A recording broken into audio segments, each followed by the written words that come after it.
કુખ્યાત ખ્યાતિ હોસ્પિટલની જે સરકારી તિજોરીને ચૂનો લગાવી લોકોના હૃદય ચીરીને પૈસા ખંખેરવા માટે લોકોના જીવ લઈ લીધા, પરંતુ હવે એક બાદ એક પરતો ખુલી રહી છે। આંકડા સામે આવી રહ્યા છે કે ખ્યાતિ હોસ્પિટલના આ કૌભાંડને કારણે, આ કારનામાને કારણે, લાલચને કારણે 2 દર્દીઓના નહીં પરંતુ 5 દર્દીઓના 5 લોકોના જીવ ગયા છે।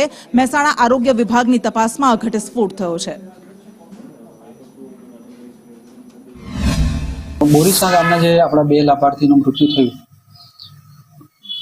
મહેશભાઈ પારોર અને નારાયણભાઈ શર્મા, એ સિવાય 2023માં પણ એક લાભાર્થી 23/3/2023ના દિવસે પણ જ્યારે એમણે કેમ્પ કર્યો હતો ત્યારે પણ જે લાભાર્થી જે છે એ લાભાર્થીને ખાવડ ગામના હતા, ચાવડાવાસના, એમનું પણ મોતના ડિટેલ્સ અમારી પાસે જસ્ટ આવી છે।